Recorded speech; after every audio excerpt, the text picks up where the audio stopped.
Shrinkhala Thapa, Program and Operations Coordinator of the IFRC, joins us live from Kathmandu. Thanks for joining us, Ms. Thapa.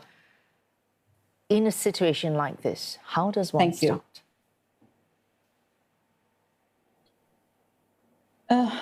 To begin with, it was not at all easy for all Nepalese here to see the level of destruction, and it was not limited to only Nepal, but also many tourists are missing. But one has to do what they have to do. So right after the news was circulated, right after it was reported from the district, Nepal Red Cross Society team were already mobilized as frontliners in the ground.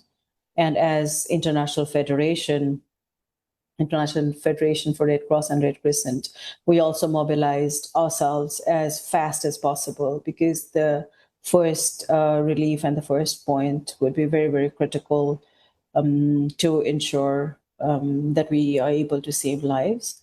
But yesterday, one of the things Nepal Red Cross did, which was very critical, was providing food and water to the people who were stranded, whose homes were washed away by the flood, because the flood has caused significant destruction with homes, roads, and bridges are also gone. So infrastructure is badly impacted, apart from loss of human lives.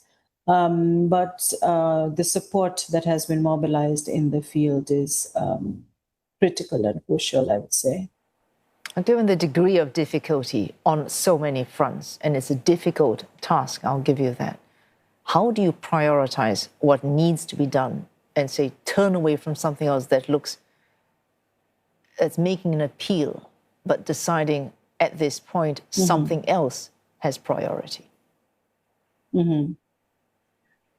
I would say, one of the challenges still that exist is we do not still have the numbers. We still don't know the scale of devastation. And we don't know the impact so far. So we know that there is a huge impact, but there is still no accurate head counts. Till yesterday, we were saying 10 dead bodies have been identified. Today, it has increased to 177.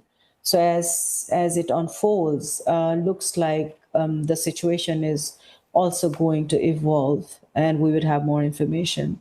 But honestly, one of the key challenges at the moment is understanding the needs, but saying that we cannot just wait without responding. So we had to respond to the immediate needs, but at the same time, we're also working together with IFRC structures and Nepal Red Cross structures as what could be the next steps. So one response, the IFRC releasing nearly $1.24 million to the Nepal Red Cross Society. It's not something to be sniffed at, but even at this point, we can see that $1.24 million barely scratches the surface. Exactly, yeah. That's because till yesterday, like I said, there was no clarity on the scale of the impact. So for IFRC, this is a priority. So IFRC is kind of working towards making sure that the required resources are triggered or resources are mobilized to Nepal Red Cross Society.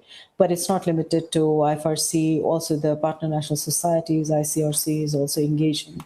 So with the Federation, we do realize that might not be enough.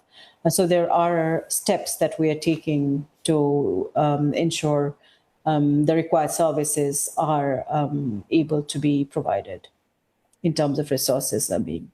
The nature of news of this nature, for days, perhaps weeks, there is a lot of coverage, and then the news cycle moves on, the concentration moves away. But for the people of Nepal, everything is lost.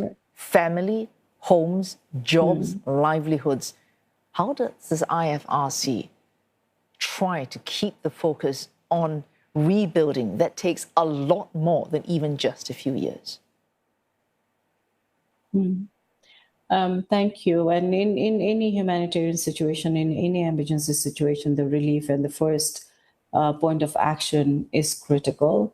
But at the same time, it is also important to look at the recovery part after the relief, because in this case, roads are gone, bridges are gone, villages are gone, houses are gone.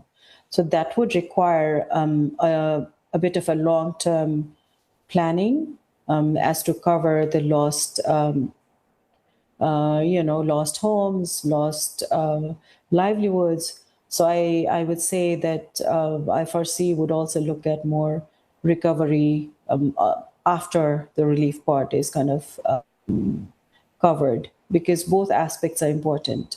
I think it's important to plan more of a long-term processes to provide the required support to the community and the people living in the communities. Thanks for taking the time to join us this evening, Ms. Shrinkhala Thapa. She's Programming Coordinator, Operations Coordinator at the IFRC, speaking to us there from Kathmandu. Thank you.